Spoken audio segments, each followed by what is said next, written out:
wabarakatuh. Waalaikumsalam warahmatullahi wabarakatuh.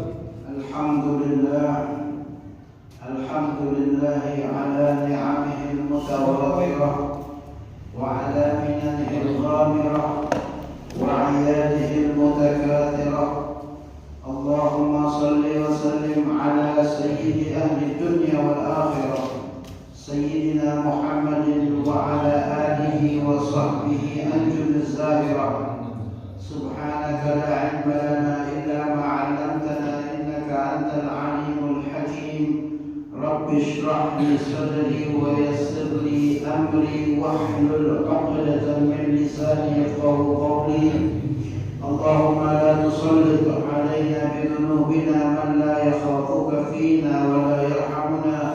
Allahumma arzuqna fahman nabiyyin wa hifdzal mursalin wa ilhamal malaikatil muqarrabin. Hadaratil muhtaramin, para asatidz, jamaah Buddha Rasulullah sallallahu alaihi wasallam. Semoga dengan kehadiran kita pada malam hari ini kita selalu dijaga oleh Allah Subhanahu wa taala.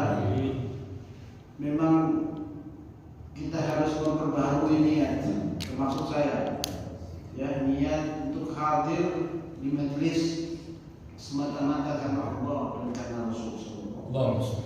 Sehingga berapapun yang hadir, ini majelis tetap jalan. Kalau ada kepentingan lain, insya Allah nanti dengan sendirinya akan alam yang menyeleksi.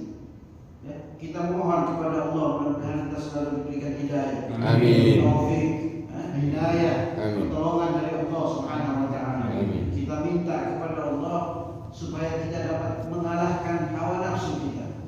Kata Sayyidina Sa'ad bin Abi Waqqas, kalau seseorang itu tidak meminta pertolongan kepada Allah, tidak meminta bantuan kepada Allah untuk melawan hawa nafsunya, niscaya dia akan kalah. Ini orang-orang majelis ini yang setannya sudah bukan setan kelas bawah nih, sudah general-general ini. Jadi mesti kita selalu minta, ya, Allahumma hdina fi man hadait, ya Allah, berikanlah petunjuk kepada kami sebagaimana Engkau telah memberikan petunjuk kepada orang-orang lain sebelum kami. Ya. Itu selalu kita minta petunjuk dari Allah Subhanahu. Tidak ada orang yang bisa lepas dari gangguan godaan syaitan, godaan iblis sampai hari kiamat. Iblis sudah bersumpah kepada Allah, ya, saya akan terus menggoda anak Adam sampai dengan hari kiamat. Kata Allah, demi keagungan dan kemuliaanku, ketika mereka berbuat dosa, aku akan mengampuni dosanya selagi mereka meminta ampun kepada. Ya. Itu yang paling penting, kesadaran setelah berbuat dosa. Jangan sudah berbuat dosa nanti merasa diri, ya, masih merasa diri lebih baik dari orang lain. Itu harus kita ingat bahwasanya, ya, iblis itu bukan seorang pendosa awalnya. Iblis itu seorang ahli ibadah, alim, ya. Kebanyakan seorang pendosa yang bertobat itu menjadi penghuni surga. Itu banyak ulama mengatakan bahwa nanti penghuni surga itu kebanyakan daripada orang-orang yang pendosa yang bertaubat kepada Allah Subhanahu wa taala. Kita semua pendosa, ya, harus diakui. Tapi setelah berbuat dosa cepat-cepat minta ampun kepada Allah Subhanahu wa taala. Mudah-mudahan dengan kita mengkaji daripada tafsir Jalalain ini, dosa-dosa kita diampuni oleh Allah Subhanahu wa taala. Innal hasanat yudhibnas sayyi'at, itu selalu harus kita ingat. Perbuatan baik menghapus perbuatan yang buruk. Kita mulai saja, lama ya, kita libur ya. Cukup lama, sebulan ada sebetulnya. Lebih ya. Ya, mudah-mudahan kita tidak lupa ini. Apa yang sudah kita ngaji sebelumnya. Sebelumnya itu ayat-ayat sebelumnya menceritakan tentang kelakuan atau perbuatan leluhur Bani Israil, orang-orang Yahudi. Kita masuk ayat ini sekarang, Ya, ayat ke-88 ini, a'udzubillahi minasyaitonir rajim. Wa qalu, dan mereka berkata, ya, siapa yang berkata? Orang-orang Yahudi di zaman Nabi kita Muhammad sallallahu alaihi wasallam, ya. Jadi ini ceritanya tentang orang-orang Yahudi di hadapan Nabi. Mereka berkata lin Nabi, ya, qulubuna ghulf, hati kita ini sudah tertutup wahai Muhammad. Wis pokoknya enggak tahu apa yang engkau katakan itu, hati kita ini tertutup. Tapi perkataan mereka di sini bukan untuk sebagai pengakuan, tetapi istihzaan, untuk mengolok-olok Nabi Muhammad sallallahu alaihi wasallam. Ya, mereka mengatakan bahwa wis apa yang engkau katakan wahai Muhammad, hati kami ini sudah tertutup sehingga kami tidak bisa mendengar kebenaran yang engkau sampaikan. Kurang lebih begitu. Ya. Jadi kalau tidak ngaji tafsir tidak tahu, kita baca terjemahan bingung siapa ini waqalu, dan mereka berkata, siapa yang berkata?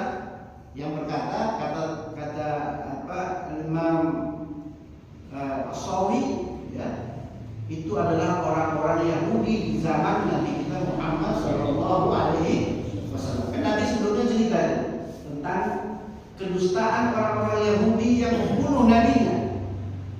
Ya. Jadi mereka menerima Nabi itu sesuai dengan selera mereka, yang tidak sesuai dibunuh. Seperti Nabi Zakaria dan Nabi Yahya, itu kan dibunuh oleh orang-orang Yahudi. Diceritakan oleh Nabi, lalu mereka berkata kepada Nabi Muhammad SAW sebagai perkataan yang mengolok-olok. Wa qalu qulubuna ghulf, wahai Muhammad, hati kita ini sudah tertutup sehingga apa yang engkau katakan itu tidak kami dengar, kami tidak bisa dengar. Kemudian disambung dengan firman Allah, wa qala ta'ala bal la'anahumullahu bi kufrihim. Bahkan kata Allah, lebih dari itu. Bukan saja hati mereka tertutup, tetapi Allah sudah melaknat mereka. Allah sudah mengutuk mereka. Ab'aduhum an rahmatih, Allah menjauhkan mereka dari rahmatnya. Ini kalau kita baca, sebenarnya kalau kita baca Quran ini, ya, apalagi baca tafsir, sebenarnya ini sindiran bagi kita. Ayat Al-Quran ini menyindir kita sebenarnya, ya. Menyindir kita. Kalau kita ini entah, saya bingung kadang-kadang di Al-Quran kan dikatakan bahwasanya orang yang nanti masuk neraka itu adalah orang yang kufur, yang kafir. Kita ini termasuk bukan orang kafir, kita beriman kepada Allah, ya. Tetapi surga diperuntukkan bagi orang-orang yang bertakwa. Pertanyaannya, kita ini sudah bertakwa atau belum? Ini. Jadi bingung, bakal gimana kita ini? Ya. Kafir udah, takwa juga belum tentu. Iya kan? Al-jannatu uiddat lil muttaqin. Surga ini diperuntukkan bagi orang-orang yang kadang kita ini paginya beriman, malamnya ya kita minta pertolongan kepada Allah Subhanahu wa ta'ala. Makanya Al-Quran ini menyindir. Sebenarnya Al-Quran ini isinya sindiran kepada manusia, ya, agar selalu ingat kepada Allah Subhanahu wa ta'ala. Kata Allah, bukan saja hati mereka yang tertutup sehingga mereka tidak diterima keimanannya, tetapi lebih dari itu, mereka sudah dilaknat oleh Allah Subhanahu wa ta'ala oleh sebab kekafiran mereka, yaitu orang-orang Yahudi. Ya. Nanti di sini akan dijelaskan kenapa mereka sampai kafir, dilaknat oleh Allah. Kenapa?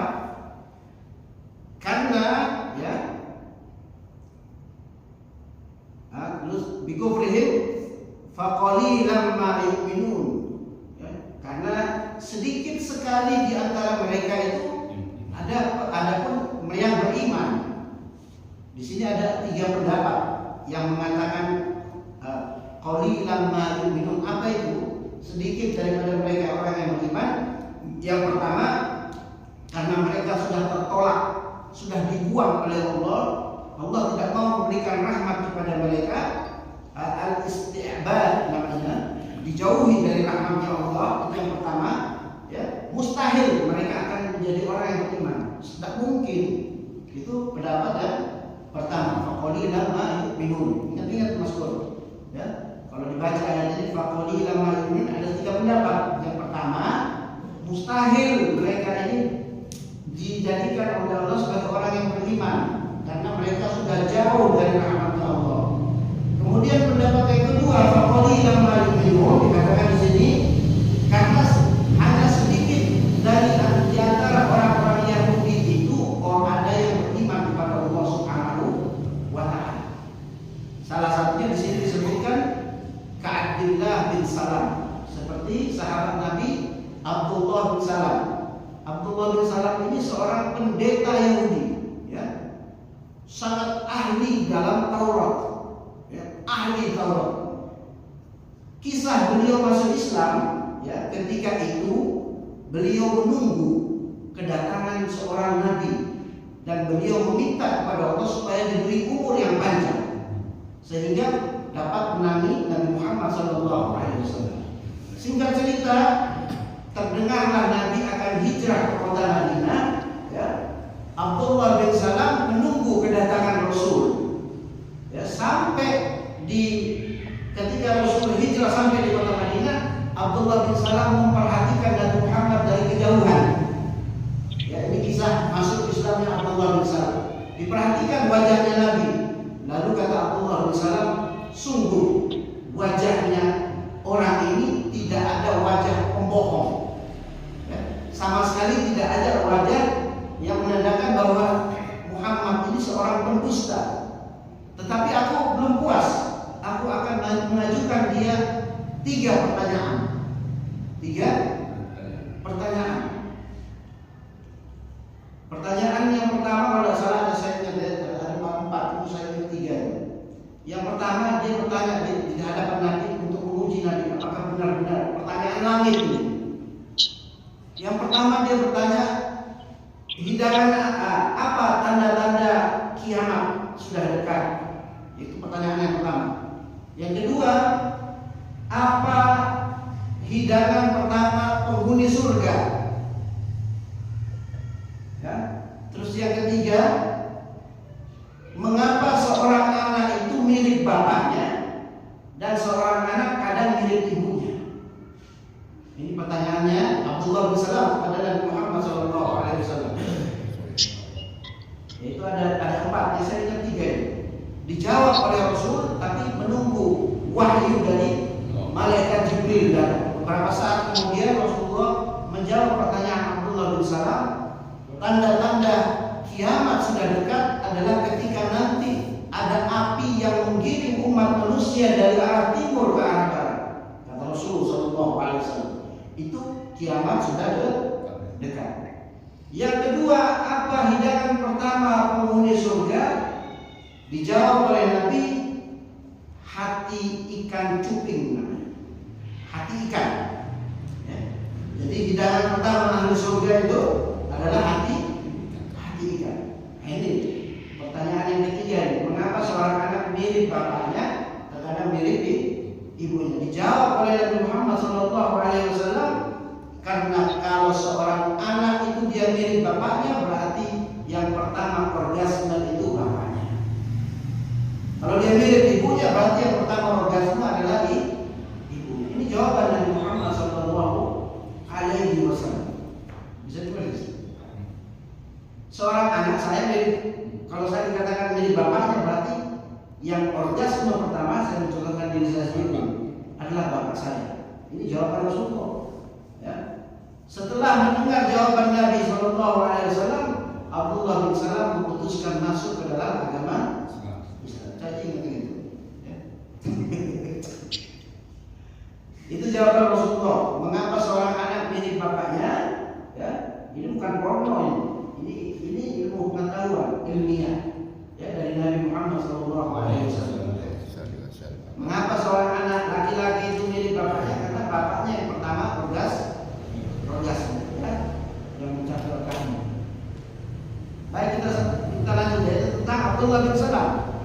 Lalu pendapat yang ketiga, faqalilan ma yu'minun, adalah bi'tibari zaman, ay anna zaman alladhi yu'minuna fihi qalilun jiddan. Artinya di satu zaman itu orang-orang Yahudi ya, yang beriman kepada Allah Subhanahu wa taala itu sangat sedikit sekali. Kadang mereka beriman di pagi hari, ya, di malam harinya mereka sudah kufur kepada Allah Subhanahu wa taala. Ini makna daripada faqalilan ma yu'minun. Sedikit sekali dari mereka yang beriman kepada Allah Subhanahu wa taala. Jadi yang pertama itu katanya Imam As-Sawi, mustahil mereka itu beriman karena sudah dijauhkan dari rahmatnya Allah. Yang kedua, sedikit sekali dari mereka orang-orang yang beriman, seperti Abdullah bin Salam. Itu ada lagi di dalam riwayat itu Ka'b bin Akhbar, termasuk juga anaknya pendeta Yahudi beriman. Dan banyak riwayat-riwayat beliau yang dipakai oleh orang Islam sekarang, ya Ahlus Sunnah wal Jamaah. Ka'b bin Akhbar itu termasuk sedikit daripada golongan orang-orang Yahudi yang beriman kepada Allah Subhanahu wa taala. Kemudian dilanjut di sini, falamma ja'ahum kitabun min indillahi musaddiqan lima ma'ahum. Tatkala datang kepada mereka kitabun min indillah, yaitu Al-Qur'an, kitab dari sisinya Allah, yaitu Al-Qur'an, musaddiqan lima ma'ahum, yang membenarkan kitab yang ada pada mereka, yaitu Taurat. Jadi Al-Quran ini datang membenarkan Taurat. Paham ya? Ya. Minat Taurat wal Quran. Wa kanu min qablu, ya, qabla maji'ihi. Jadi sebelum Al-Quran itu turun, ya, ini orang-orang Yahudi ini yastaftihuna 'ala alladziina kafaru. Mereka memohon pertolongan Allah Subhanahu wa taala, ya, untuk menang atas orang-orang kafir. Jadi mereka memohon pertolongan Allah sebelum turunnya Al-Quran. Dengan ucapan mereka berdoa, Allahumma ansurna 'alaihim bin nabiyyi al-mab'uts akhiruz zaman. Jadi sebelum turunnya Al-Quran datang, orang-orang Yahudi itu bertawassul kepada Allah, meminta pertolongan supaya menang dari orang-orang kafir dengan diutusnya Nabi Muhammad sallallahu alaihi wasallam, ya. Falamma ja'ahum ma 'arafu, tatkala datang Nabi Muhammad, diutus Nabi Muhammad, ya, dan mereka mengetahui, mengenal Nabi Muhammad, minal haqqi wa huwa bi'tsatul nabi, ya, mereka kembali kafir, mengingkari Nabi Muhammad sallallahu alaihi wasallam. Padahal sebelumnya, sebelum Al-Quran diturunkan apa tadi? Mereka meminta pertolongan Allah, bertawassul, ya, dengan Nabi Muhammad sallallahu alaihi wasallam supaya mereka diberi kemenangan melawan orang-orang kafir. Tapi ketika Allah mengutus Nabi Muhammad, ya, falamma ja'ahum ma 'arafu, ketika datang Nabi Muhammad kepada mereka dan mereka mengetahui itu, mereka kembali kafir, tidak beriman kepada Allah dan kepada Nabi Muhammad SAW. Kenapa itu? Kenapa mereka tidak beriman? Hasadan wa khaufan 'ala riyasah. Mereka hasud, ya, tidak terima. Karena apa? Karena Nabi Muhammad bukan daripada golongan Bani Israel, ya. Wa khaufan 'ala riyasah, dan mereka takut pengaruh mereka hilang di hadapan masyarakat kalau mereka menerima kenabian Nabi Muhammad sallallahu alaihi wasallam, ya. Artinya banyak itu kita ngaji sebelumnya, mereka tidak mendapatkan upeti, ya, dari orang-orang Yahudi kalau mereka beriman kepada Nabi Muhammad sallallahu alaihi wasallam, ya. Kafaru bihasadan wa khawfan 'ala riyasah, ya. Wa jawabu lamma al-ula dalla 'alaihi jawabu tsaniyah, ya. Falamma, di sini kan ada walamma dan kedua walamma. Walamma ja'ahum kitab, itu yang pertama. Yang kedua falamma ja'ahum kitab, itu lamma, dua lamma, ya. Jawaban atas pertama dan yang kedua adalah fala'natullahi 'alal kafirin, maka laknat Allah kepada orang-orang yang mengingkari kenabian, mengingkari Al-Quran, ya, mengingkari Allah Subhanahu wa ta'ala. Kemudian dilanjut dengan firman-Nya, bi'sa masyrau ba'u bihi anfusahum, sungguh buruk apa yang mereka lakukan, ya. Mereka menjual, ya, mereka menjual diri mereka, ya. Artinya mereka menjual ini, kalau mereka beriman, mereka dapat pahala. Tetapi mereka memilih ingkar dengan Allah Subhanahu wa ta'ala. Bahasanya mereka menjual diri mereka dengan keingkaran, yang sebenarnya kalau mereka beriman, mereka dapat pahala dari Allah Subhanahu wa ta'ala, ya. Dan mereka terselamatkan hidupnya di dunia dan di akhirat. Kalau mereka mau beriman, ternyata mereka tidak, mereka ingkar, mereka memilih keingkaran, ya. Jadi bi'sa masyrau ini dalam kaidah nahwu dijelaskan di sini, li fa'il bi'sa wal maqsus bidzam. Ini bahasa celaan Allah Subhanahu wa ta'ala kepada orang-orang yang Yahudi, ya. Ayyakfuru bima anzalallahu minal Qur'an, mereka ingkar kepada Al-Quran yang telah diturunkan oleh Allah, bagian ayyunazzilallah atau ayyunzilallah, bisa dibaca dua, dibaca dengan huruf yang ringan yunzilallah atau ditasydid yunazzilallah, bisa dua bacaan, ya.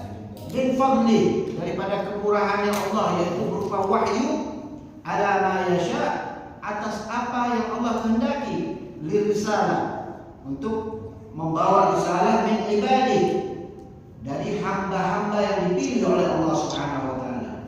Jadi sini kembali ditegaskan bagian mereka memilih untuk kafir, untuk ingkar karena mereka hasud.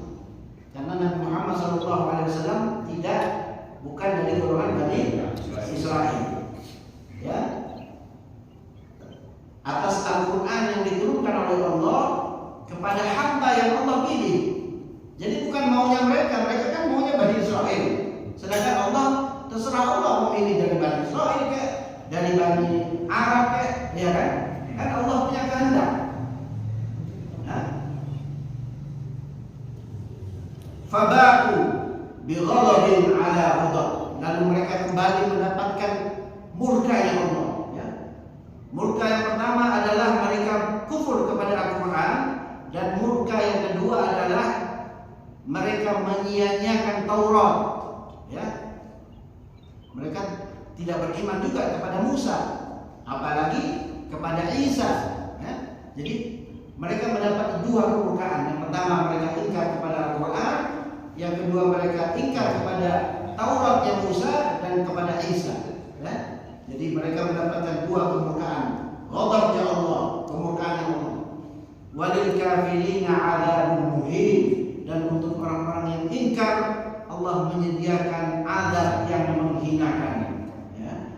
Jadi azab ini ada dua macam.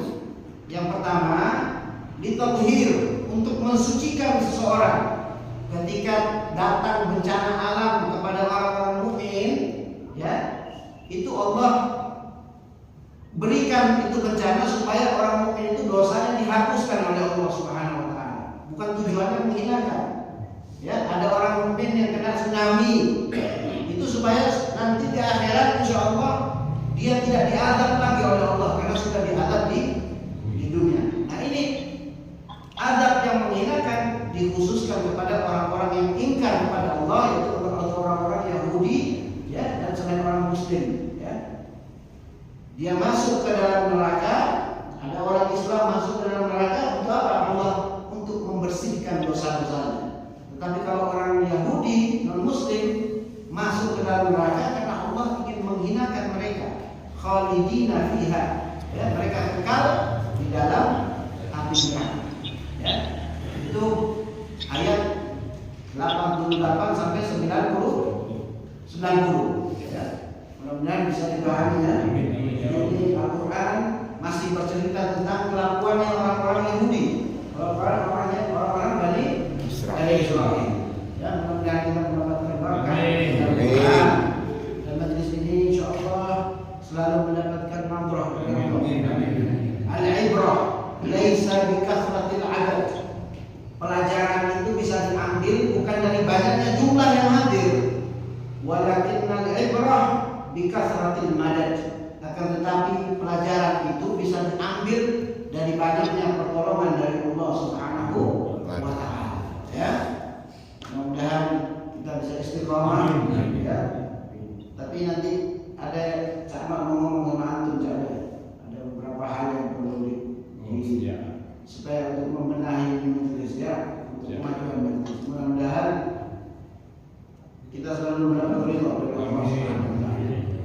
Hada minni wallahu yuwaffiquna ila ma fi khairil Islam wal muslimin. Assalamu alaikum warahmatullahi wabarakatuh. Waalaikumsalam warahmatullahi wabarakatuh.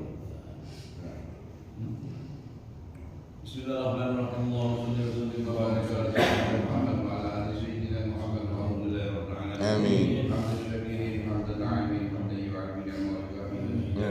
Ya Rabbana